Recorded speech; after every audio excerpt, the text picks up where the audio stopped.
always think about the snake and the rope story, you know? That Buddhist story, how the monk's like walking down the road and he sees what he thinks is a snake coiled up ahead and he like freaks out and gets super scared. And then as he keeps going, he's like, oh, it's just rope. Happy Mother's Day. It's a perfect day to talk about power inside of our bodies.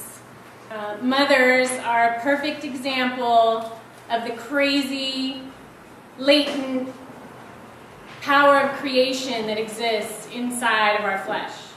You know, we all kind of learn about birth in, what is it, like 7th grade when you see that Secrets of Life movie where they show the fetus like suspended in there and they're like, the secret of birth. But it's crazy. How many guys have witnessed a birth? That's it? Oh, okay, so that's better. But still not a lot, huh? I always like to tell everybody, you know, when I got pregnant, I was like, oh my God, what's going to happen? I don't know. And I realized that I had never seen a baby. I didn't know how this was going to happen. And there was some fear, let me tell you, towards the end of like how this was going to come out of my body.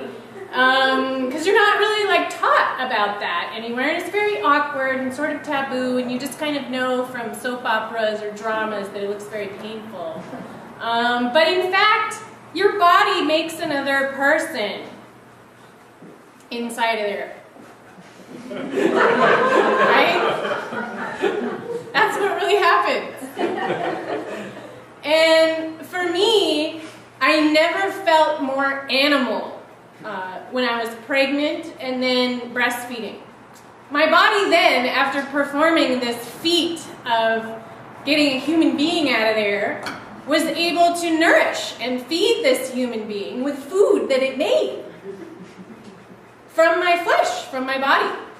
It just made some food. And I don't know that you can really describe what that feeling is like unless you've kind of done it. But it's really weird and marvelous and amazing. And we all kind of like hang out in our bodies and we don't think about them very much unless what, like something bad happens.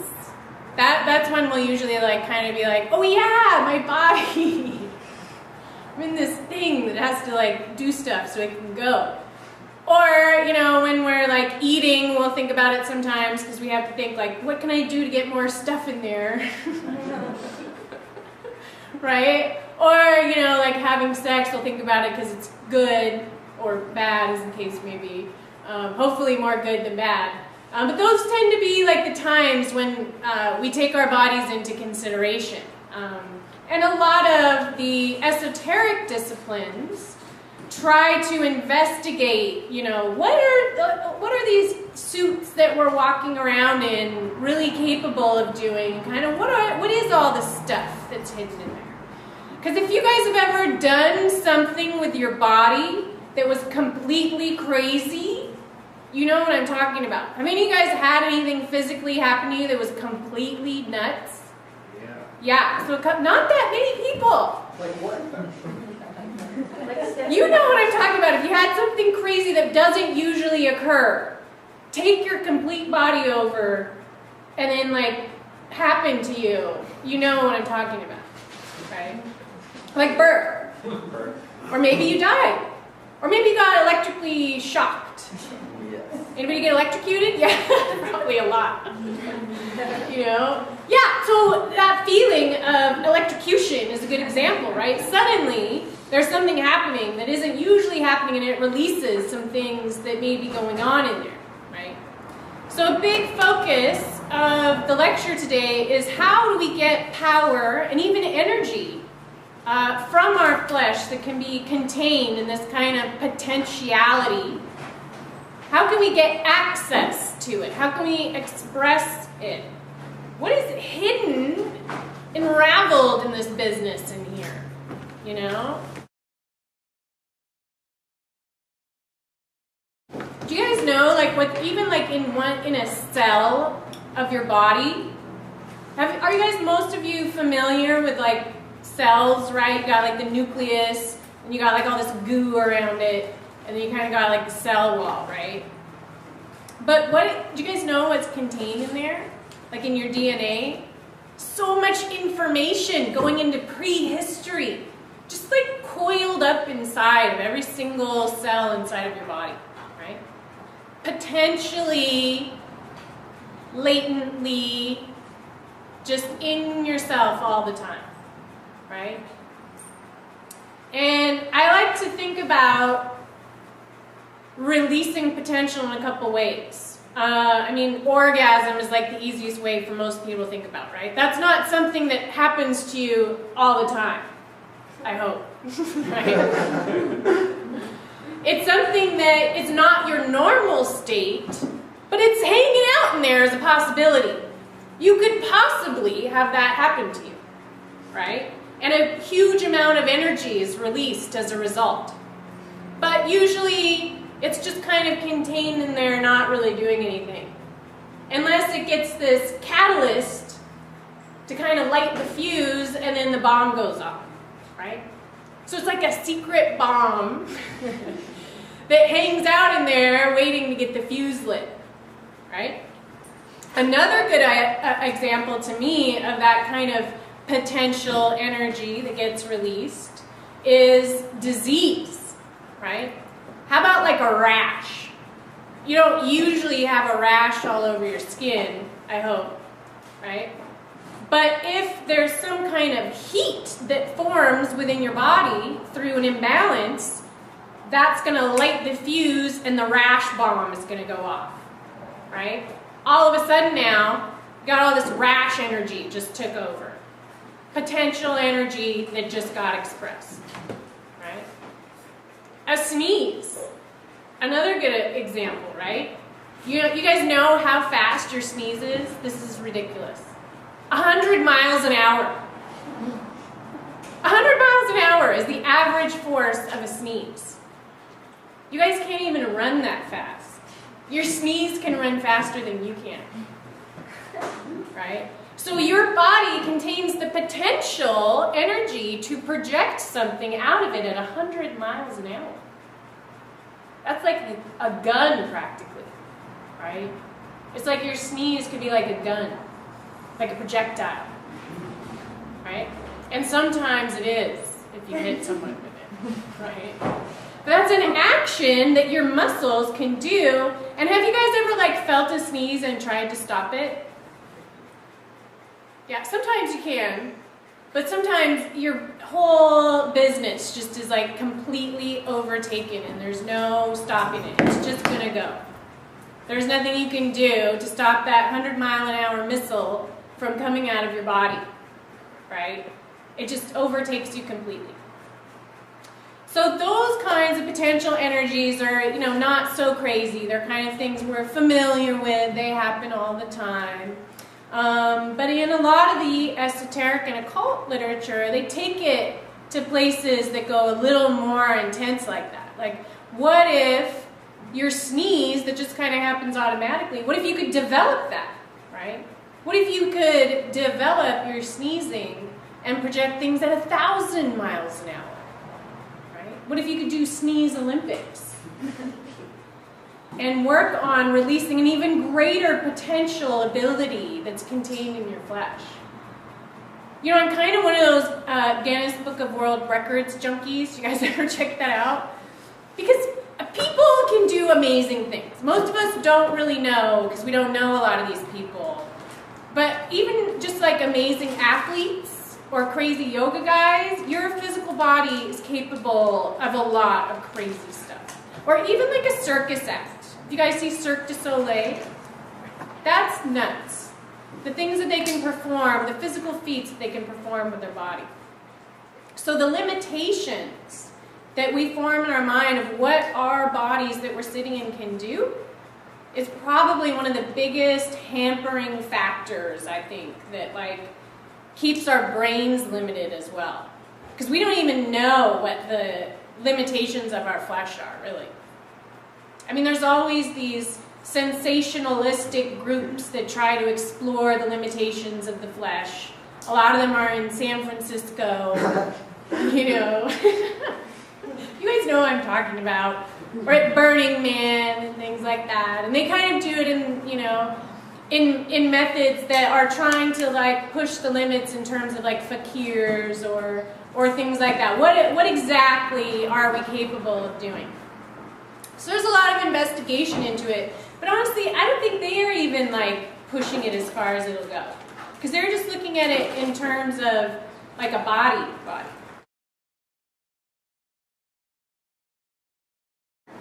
One of the things that happens a lot is there's like chemists and physicists, right? And they take all these chemicals and kind of physical laws, and they say that they're true for atoms and planets, but then they're not true for biological organisms. You guys know what I'm talking about, where there's like atomic physicists, and they'll see that atoms behave in a particular fashion, and then they'll say that they don't behave in that way in biological organisms. Does that sound weird? Is there like a jacket that they put on once they get involved in biological organisms? So now this oxygen atom that might be in a lab in the form of a gas, suddenly you put it in your flesh, and now the scientists say like it's just not going to do the same things that it could do. Or a hydrogen atom, good example, right? Do you guys know how many hydrogen atoms your body contains? Millions and billions of hydrogen atoms, right? Do you guys know what makes hydrogen bombs? Hydrogen atoms. Hydrogen atoms, right? So I think that a big rift in the world is that we separate scientifically the capacity for planets and atoms from our biological organisms. And that's people, animals, plants, the earth, you know, you name it. Any biological system, we want to try this. Listen, this is my, you guys want to, I can get on my soapbox for a second. But the only way we're going to get to unification theory, where like it's the same rules apply to planets and atoms, is if bodies are in there too, right? Because those things are operating within your physical structure as well. So we have to start like incorporating some of these ideas into our bodies. So it's important and a good time, I think, with a lot of the repercussions from Fukushima, to really talk a little bit about nuclear energy and radioactivity. You guys, has anyone been following the repercussions of Fukushima? I know it was like in the news when it happened, and now there's like, oh, it was in the water and the milk a little bit, and uh-oh, there's like some weird cow things happening, and then you have to go to like the blogs to get more information. Has anyone been reading about what's been happening? Still leaking, right? It is. It's continuing to leak. And the tests that they've been doing on the oceans are pretty grim, you guys. You guys are eating seafood? Don't do that. Don't eat fish right now, full of radiation. But so I think it's important to know, you know, what nuclear fusion and nuclear fission is. So the first kind of way, this is pretty cool, the first way we found out about nuclear radiation was with phosphorescence. You guys know what phosphorescence is? It's things that glow, right? Like glow in the dark, glow sticks, and stuff like that. Everybody has those at raves. You guys know, you go to raves, and you get those like little things that glow in the dark. That was how we first discovered radiation, right? And after that, Ernest Rutherford found out that there was radiation in atomic particles, right? But he didn't release his findings right away because he thought all the scientists were going to make fun of him for being an alchemist, right? So he kind of kept it hidden because he was like, this is too weird. Everyone's going to think I'm crazy. That stuff is emitting off of these atomic particles. And the truth is that atomic nuclear activity is alchemy, right? It's alchemy. Do you guys know what one of the main things that happens in alchemy is? One of my favorite words, Transmutation. Transmutation. Okay? Alchemy, everybody knows, is like, oh, the wizard turns the lead into gold. Right? How does that happen? Any guesses? Fission. Yeah.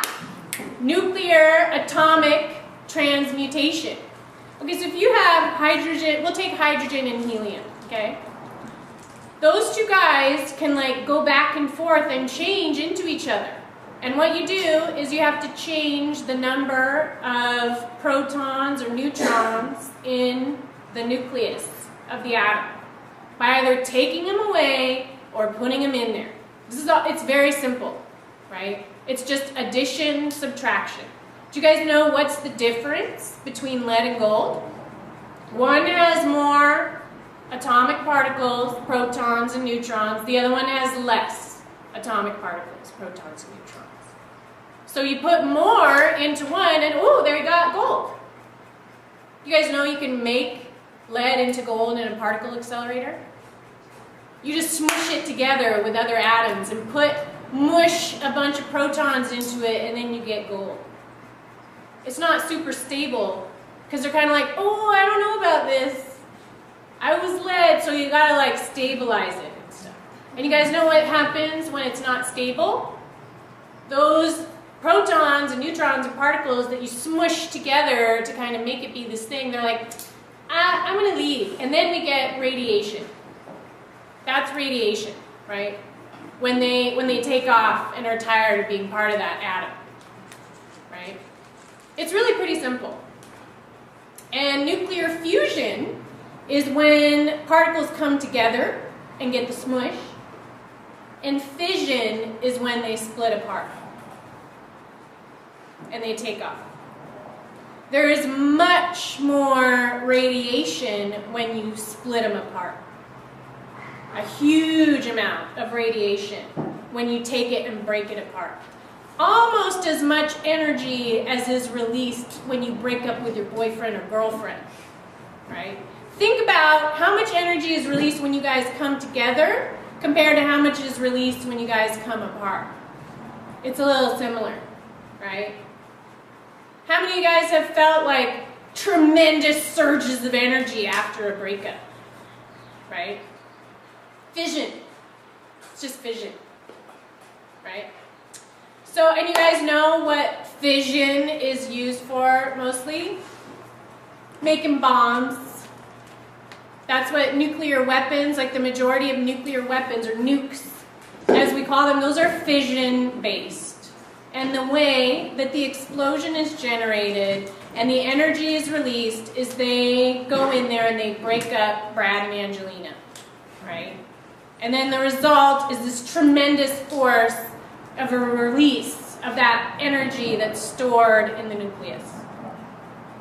So this is what's the most important thing to understand, you guys, about this whole lecture, is that the energy that you see released when that bomb explodes, that's on the inside of the atom the entire time it exists. All the time.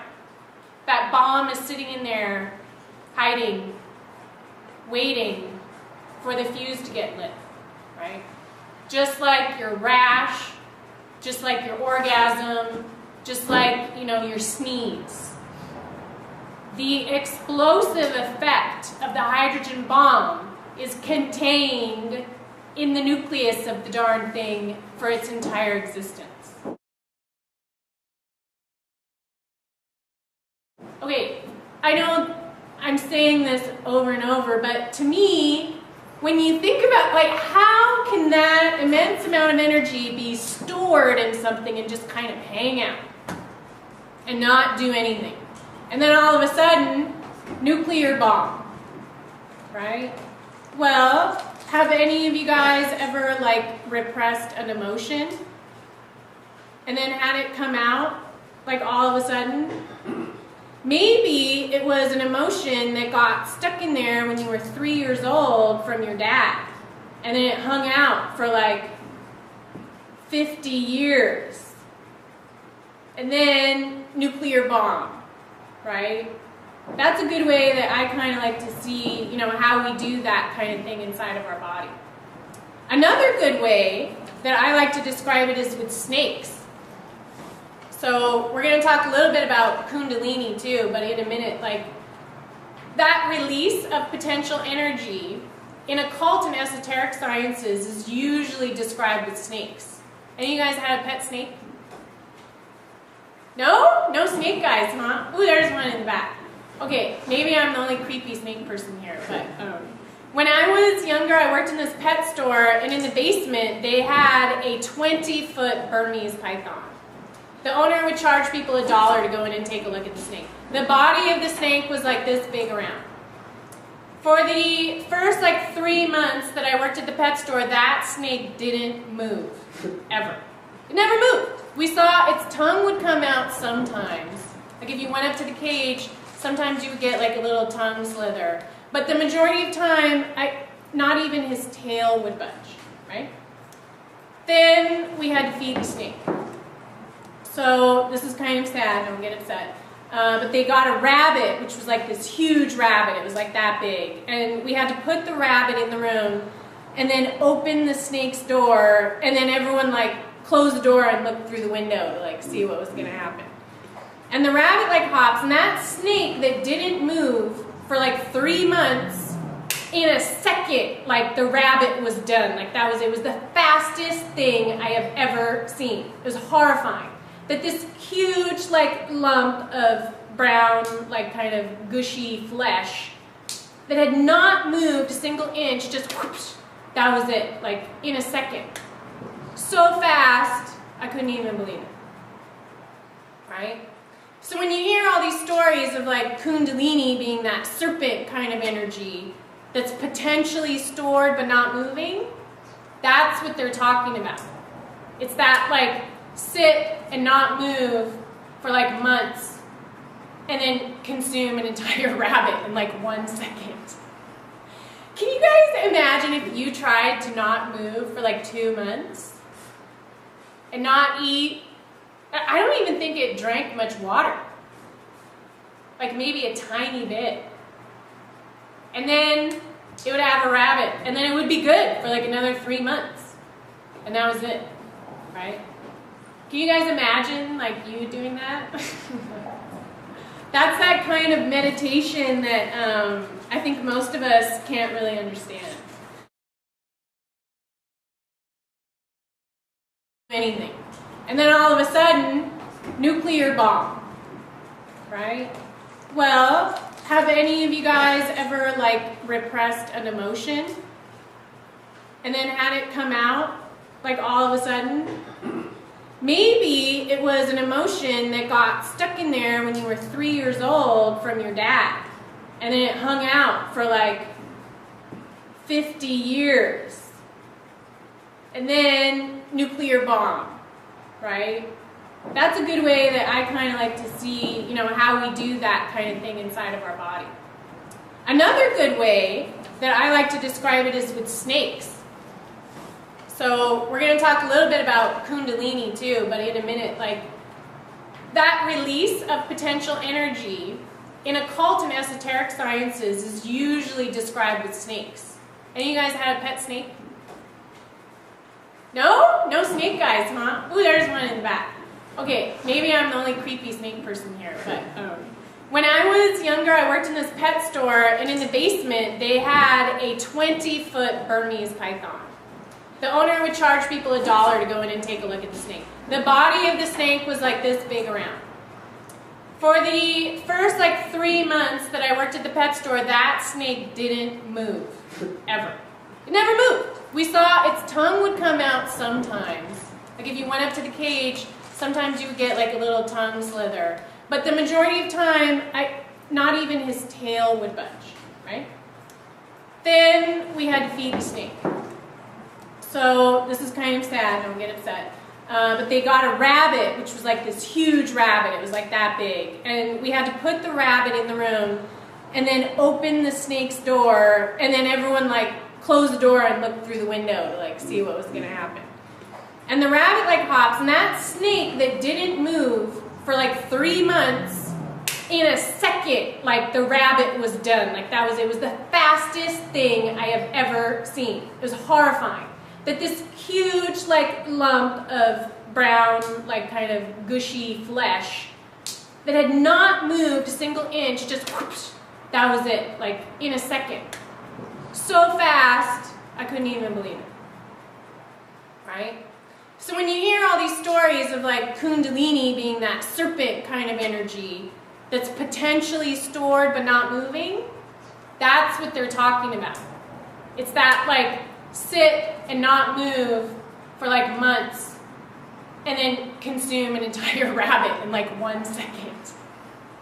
Can you guys imagine if you tried to not move for like 2 months and not eat?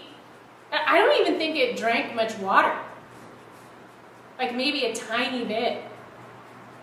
And then it would have a rabbit. And then it would be good for like another 3 months. And that was it. Right? Can you guys imagine like you doing that? That's that kind of meditation that I think most of us can't really understand. So I was doing a little research about possibilities for nuclear expression in nature and the animal kingdom and stuff like this, right? Because my whole deal is like, well, if it can happen in nature, then we can probably get a little closer to seeing like what can happen inside of our own bodies, right? So as I mentioned, one of the kind of first things with that concept of radiation or nuclear activity is light, because we discover it through phosphorescent, right? Luminescence. And you guys know what light is, right? Light is, everybody knows, right? No? Nobody knows? All these simple things are so complicated, right? Light is a form of energy. It's a form of energy. Oh, energy. What's that?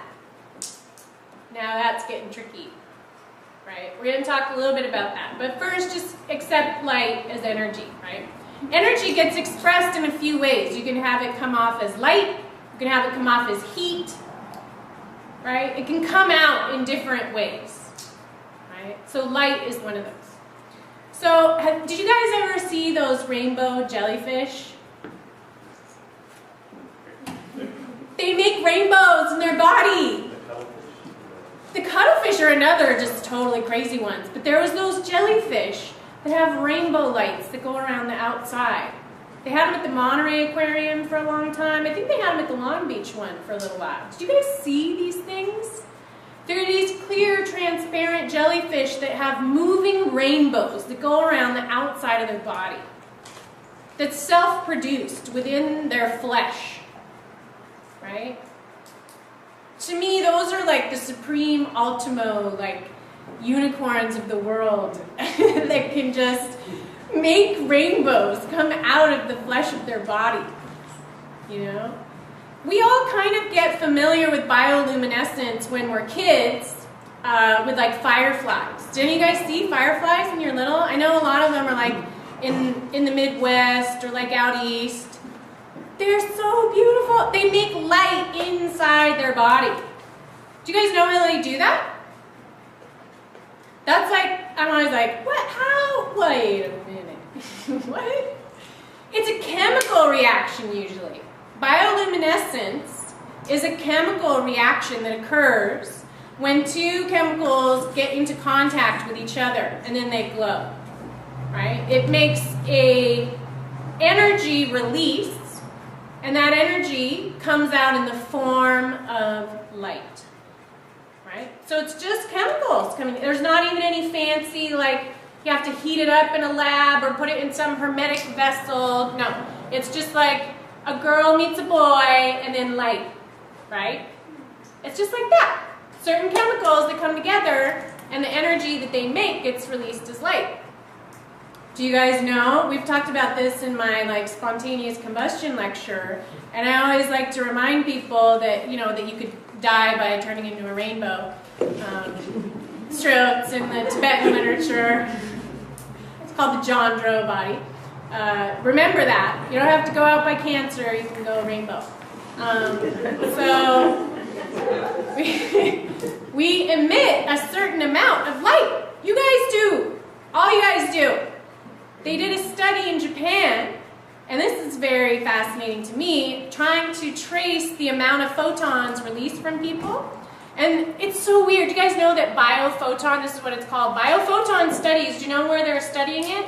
Not in America. There's no funding for biophotons in America, sorry. Only in Japan and Germany. Those are the only guys that care that we make light out of our bodies.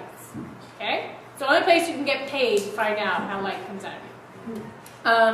They found out that the majority of light emitted from people comes out of your face. What? That's so weird.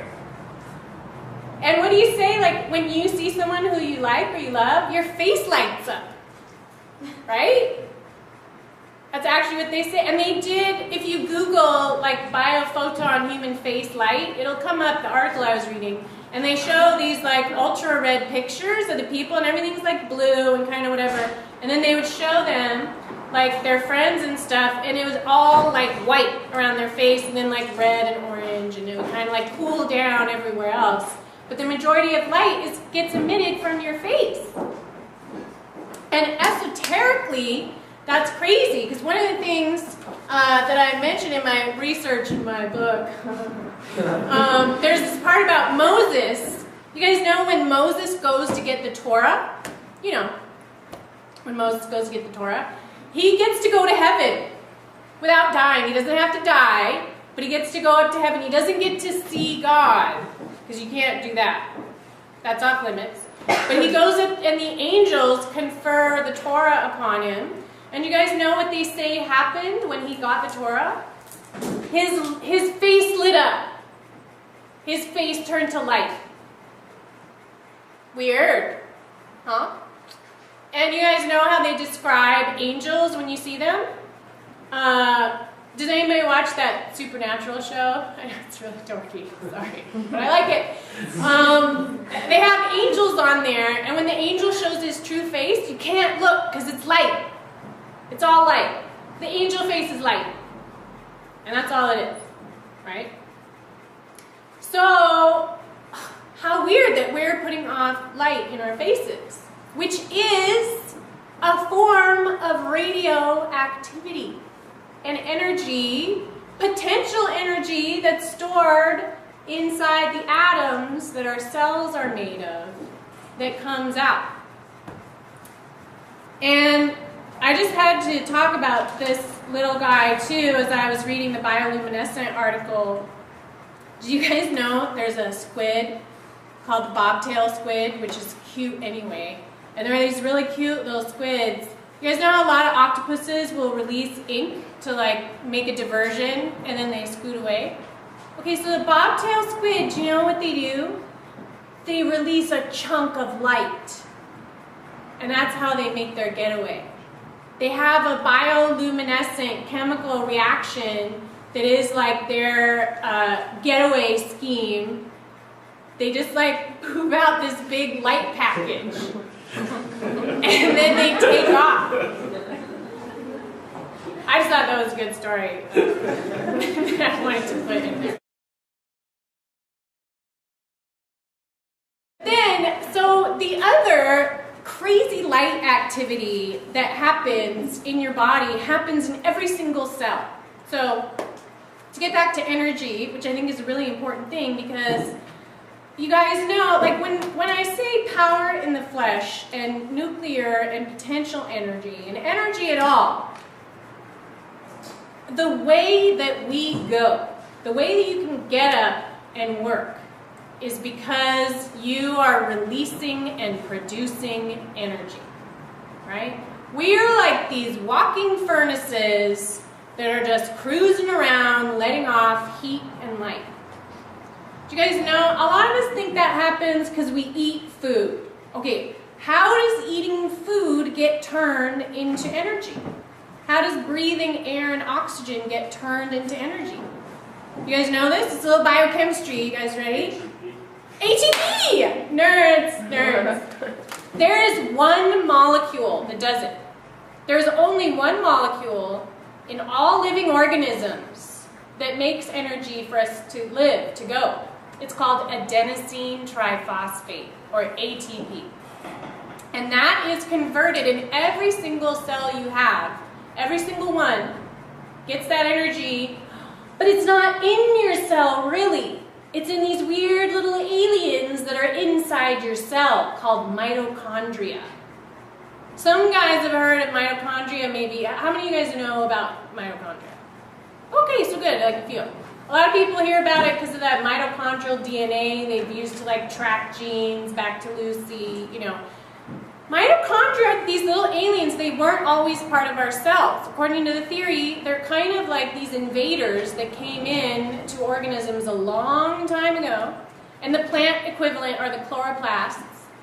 They're these like hijackers that just hang out in your cell. And you guys know the dry weight of your body, if you dried you all out and took out all the water and everything, 70% of it would be mitochondria. So you're mostly made of these aliens. And do you know that mitochondrial DNA is different than your DNA? You have two kinds of DNA. One is regular DNA, which is you, and then the other is mitochondrial DNA, which are these aliens. Yeah. Right? It's weird. And the place that the ATP happens is inside of these little alien creatures. Without them, no go. You got no energy. Nothing would happen. You guys know how the energy is released from this ATP? Okay, it's basically like fission. Okay? It's like breaking up Brad and Angelina. The oxygen on the ATP is hanging on there, and there's this little like hammer. If you look at the pictures, like if you go on YouTube, it's pretty hilarious. There's like a little hammer that goes boop, and then the oxygen goes like bam, and then the energy goes like pew, and a bomb is released, essentially. Okay? A little hammer goes and hits the oxygen and burns it, and energy goes. The only way that I'm like moving so vigorously and sound is emitting out of my mouth, or my life also, is because little bombs are exploding with oxygen coming out of my ATP right now. You guys know how many of these little, this little hammer is going like pew, pew, pew, pew, on the oxygen inside of my cells and my tongue right now, and making it move. Like if you look at the muscle, the way your muscles move, there's these little like hammer guys that go like pew, pew, pew, pew, and make the oxygen release and go, and that's how you get movement. It's explosions. It's totally explosions happening one after the other. I can't believe they don't teach it that way in science school, because it's so much more interesting. And that's exactly what's going on. And you guys know, like, what's the most one of the more flammable things that there are? Oxygen. The air we breathe, we're like these burning furnaces, like taking in this fuel to fuel our little bombastic productions that take up the entirety of our lives, right? And those bombs, in fact, are what also make us age and grow old. We get so many bombs going off that we get what they call free radicals. And free radicals are oxygen that have all the outer electrons stripped off of them because they've like been blown up, and then they're like, oh, I'm totally naked. I need some guys, some clothes, my jacket. I gotta put on my jacket, right? So then they go to whatever is like around, like maybe on my eye wrinkle, and they take those electrons and make more eye wrinkles. And they're like, oh, I'm just gonna like snag those, right? Hydrogens, which are what make hydrogen bombs, right? So that is happening to all of you in your flesh right now as you're sitting here. Little bombs going off, and they're snagging other electrons. And in the article I read that was talking about the bioluminescence, they said that what is responsible for the photons being emitted are free radicals getting released. Free radicals getting released. Bombs going off, essentially, right? We are radiating, literally radiating. A little bit like Fukushima, although not quite that intense. That's the thing that I think a lot of people have trouble with too, is like, well, how can radiation be in biological organisms? Don't you die? Radiation makes you die, right? Well, like I said, that's what's responsible for aging. But what about radiation in nature? How does that work? Well, you guys know what happens? Mutation, which is the last part of the word transmutation, right? Oh, now we're back to alchemy again. So this article I read, which has this crazy picture, which I just think we should pass around, they found out that they had buried these barrels of radioactive waste down at the bottom of the sea, because they do that, you know. That's what they do. They take the barrels of it and they put it under sea. Can you guys see like this little spider webby thing? Something started to grow out of it. That is a life form that they don't know what it is, but it's biological in nature. That is right now, at this second, as I'm saying it, this dude is at the bottom of the ocean growing out of those radioactive barrels. They're calling it the creeping death. I'll pass it around because it's just too nuts.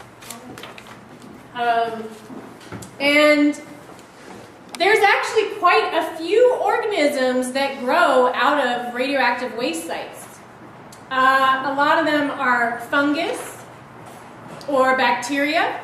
You guys know what they found in Chernobyl? Inside the plant, a rash of black mold was growing out of the radioactive waste. And not only that, it was thriving. It was eating the radioactive waste and consuming it and transforming it into food so it could make more bombs and go. It was actually using the waste from the bombs as fuel for its own bombs inside of its body. Are you guys impressed by that? It's pretty impressive.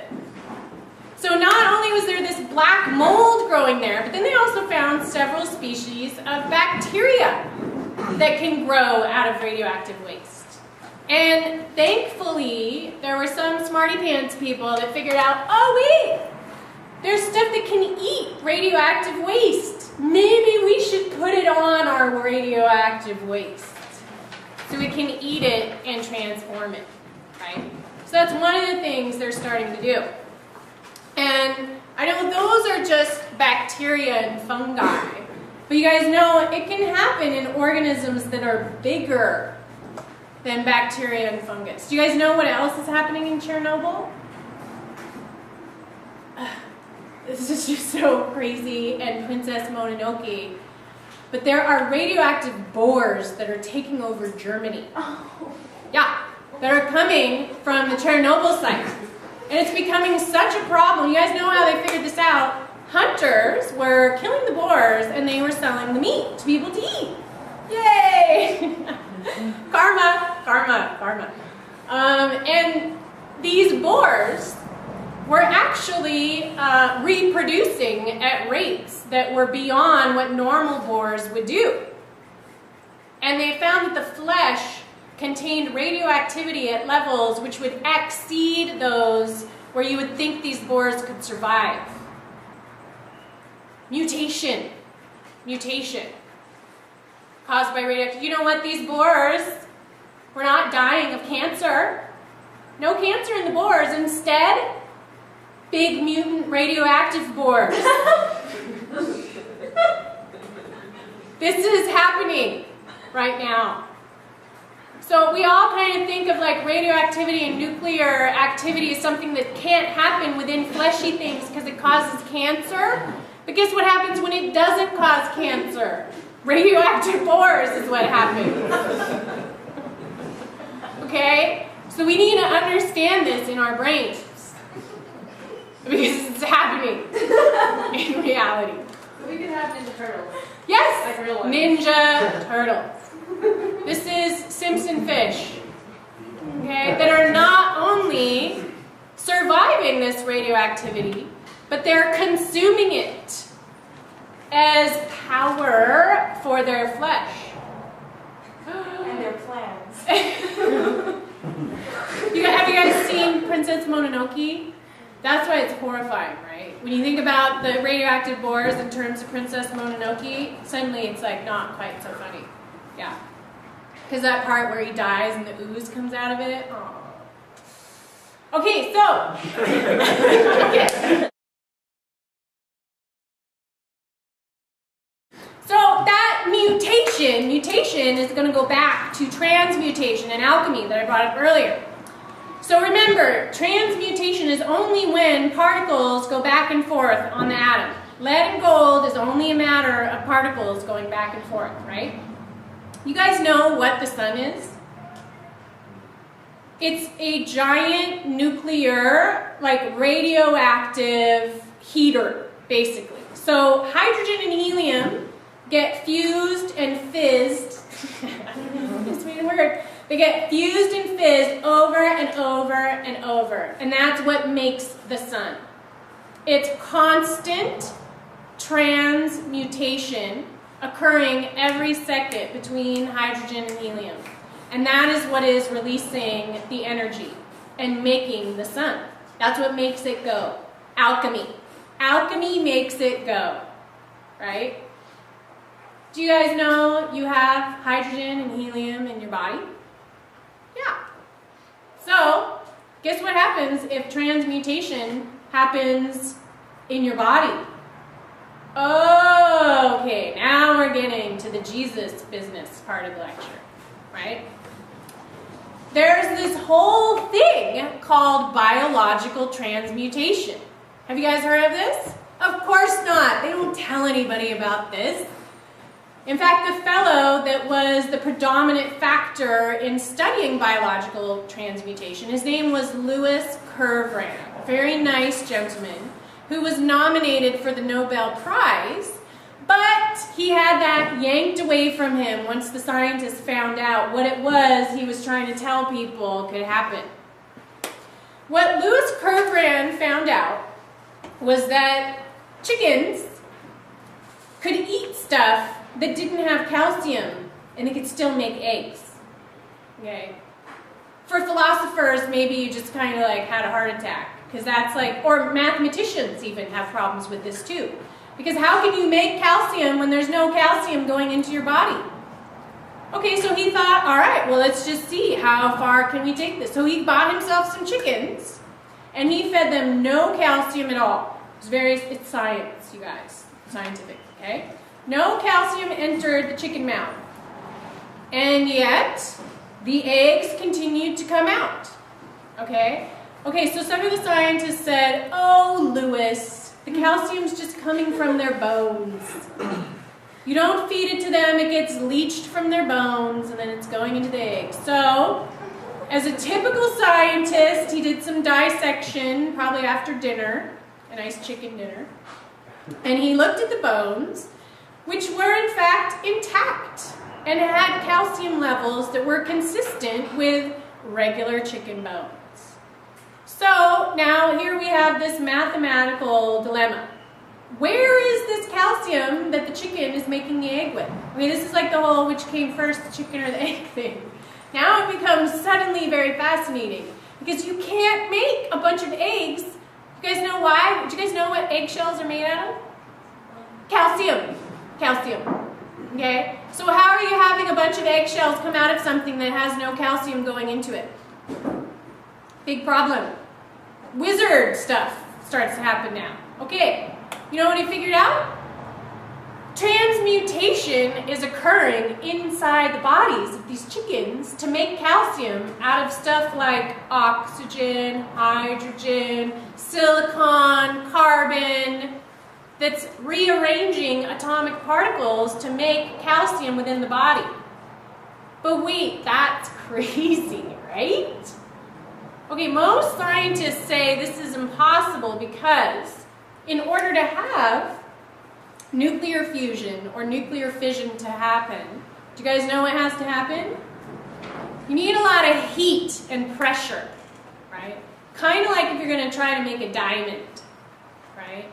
You have to heat it up and pressurize it, and that's what makes the bomb go. That's what makes the sun happen. There's an awful lot of heat and pressure happening. So the scientists are like, well, if these chickens are just making calcium biologically inside of their bodies, they would be radioactive and would be emitting all kinds of stuff, right? Unless they're emitting light, right? Unless it's coming off as light. Oh, okay. Now the mathematical equation can start to balance out. And he released and published his studies. You guys can Google him, Louis Kervran, and found out that in fact this was true and occurring. That alchemy is happening inside of your physical body, just like chickens making eggs, right? The other guy that was a couple years before Louis Kervran was a student of the alchemist Paracelsus. His name was von Helmont, a German fellow. Have you guys ever heard of von Helmont? So he did this experiment where he took a seed and he put it in like a measured amount of soil, some dirt. He took a bunch of dirt and he put the seed in there.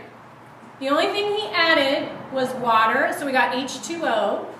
And then there's air, which is like oxygen, nitrogen, hydrogen, a little bit of helium, and some other various sundry particles floating around, right? So those are like what happened. So the seed grew into a tree, grew into a whole tree. Where are the particles coming from to make, you guys know what a tree is mostly made out of? Air. I like that. Carbon. Carbon. A carbon atom came out of the seed and made more carbon atoms out of what? Air and water. How are you going to make carbon out of air and water? Transmutation. Transmutation. He weighed the soil after the tree had been full grown and found that it was only missing 2 ounces. 2 ounces of material out of like 200 pounds or something like that. So an entire organism grew without having those materials added to it. That's like crazy. Because how do you get something from nothing? If you have no carbon going into the tree, how is it making carbon to make its flesh? Only answer is alchemy. That's all we got for that, right? And the findings of von Helmont were actually similarly laughed at by the scientific community, right? You can think about it similarly on Mother's Day, appropriately enough. How do you get from a zygote to full-on baby status? Now, people say, well, your mom's eating a bunch of stuff, right? Which most moms do. Okay, how about if you're a mom in Ethiopia and you are hardly eating anything at all? You guys know there's some moms that eat teeny tiny amounts, like if you're in a starving country, and yet the baby gets produced anyway. The baby grows, but there's no fuel and particulates, and it's not taking it out of the mother's body either, right? How is that happening? A little bit like the tree, right? Biological transmutation. This is something that I think that everybody kind of needs to know about, you know? In order to consider how things can biologically occur without having the ingredients present, the cells do alchemy. Cellular alchemy on that level, right? So now we're talking about some yoga business, right? So yogis are another really good example of this that I always like to make, because everyone thinks like you need to keep going by eating, right? Which is true, because you'll probably starve if you don't eat. Unless you're a yogi. You guys remember that Indian guy that they monitored for like 400 days? He was, how old was he? Like 90, right? I can't remember. Does anyone know what article I'm talking about? There's been a couple. Yeah, there's been a few. This was like monitored at university hospitals, you guys. This wasn't like a bunch of schmoes like just looking at the guys. They were hooked up to machines and stuff. And this guy didn't eat for 400 days. He had like a little bit of water, you know? But his body kept going and was perfectly fine.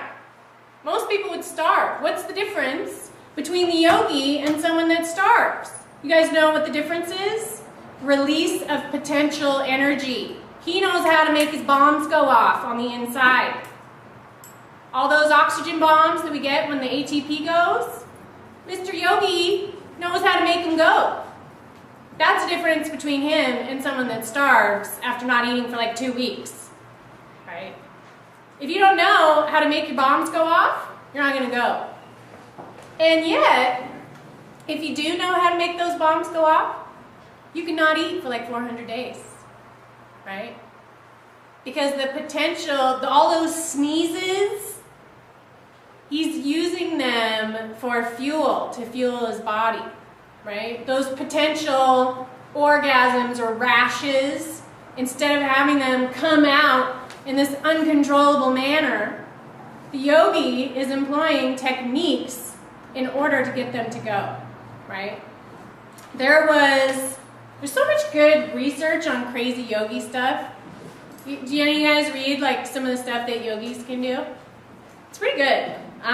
There's this one study. It was published in 1958 by 2 Indian researchers named, this is going to be really hard to say, I'm sorry, Satyanarayana Murthy and B.P. Shastri. That's an easier one to Google. If you guys Google B.P. Shastri, it'll come up. They did studies on a yogi who could stop his heart from beating detectably. So you couldn't detect his heartbeat. It was so slow. It was like snake style, where it went to so not moving and so slow that the EKG or EEG, which one's the heart? The EKG? Cardio. Yeah. Oh yeah, cardio. So you couldn't. It couldn't pick it up. He went totally snaky. There was another guy in this study. This is so good. He could move food back and forth in his small intestine. He'd be like, oh, we're going to scoot it over here. Okay, now to the left. We'll just move it over there. Okay, so you guys know what that means is he had conscious control over unconscious bodily activities, right? They always say, like, your small intestines, that's an unconscious motor system that goes from your nerves without you having to think, okay, small intestine, move that food along and digest that food. Not like you go like, I wanna reach out and touch you. That's like a conscious motor system, right? But your small intestines just go. You don't have to tell them what to do. But he had body consciousness and was able to scooch his food around in there, right? So you get body consciousness and you can release the atomic bombs and your oxygen that's waiting to be utilized as energy. You can make the little hammer drop and go, right? Without having to ingest and consume all this stuff, because it's already contained there within your flesh. And to me, the implications of that really is like, we put so much reliance upon outer things to make us be able to go and do stuff. We are so reliant on outside sources for our abilities to do things. Like, okay, even how I started having a baby. Most women are like, I can't have a baby. I have to go have a C-section and just have the doctor pull it out, right? We're so far removed from our own abilities to control and experience what's happening in our bodies that we just think we have no control over it whatsoever, right? But who are these stories of people that are enlightened, that are yogis, that are the Jesuses, that are the Buddhas? These are people who have control over the bombs that are inside of them, right? They're the ones that are emitting the radiation, that are emitting the light consciously, right? Consciously putting light out. Instead of just having their face light up when they see people that they like the studies in Japan, they're lighting their face up always through conscious attention, right? So I'm going to give you guys some homework. Are you guys ready? I want you guys to think about lighting up your face and spend time concentrating on light coming out of your face and emitting and producing light. Because you guys, how are these messiahs and enlightened people depicted in art? They got halos that are painted gold like light. They're making light come out. They are suns. They're transmutators. What was the thing that Jesus could do? He could transmutate water into wine. He could make stuff out of nothing. He could make fish and bread come out of nothing. Just like a tree coming out of a seed. Just like an egg coming out of a chicken. Got no calcium? No problem, I'll make you some fish. Transmutation, alchemy, sunshine, right? He's controlling his sun and his ability to produce that from his own physical form. That's what bombs inside of us are. That's alchemy. Doesn't have to happen in the head of a nuclear missile, right? It's actually occurring in every cell inside your body. If something can happen in the head of a nuclear missile, I promise you it can happen inside of your body. Anything that can happen anywhere can happen inside of your body. Because you know what? It's made of the same stuff that's happening out there. It's not made out of some alien material. It's the same atoms are involved in both places, right? So I want everyone to spend at least 5 or 10 minutes thinking about light coming out of their faces. And do some experiments. Try and project it on people. See what happens. Okay, so practice thinking about light coming out of your face. And then the next time you see someone, just kind of go, and see what their reaction is. See what they do, I want to know. Because maybe they'll go oh, wow, you're glowing. Has anyone ever told you guys you're glowing? You know when people say you're glowing? When you're pregnant. Oh, so good, right? So good. So try and make a pregnant glow by making bombs go off inside your face. Okay? I want a full report. Thanks, you guys. That's all I have today.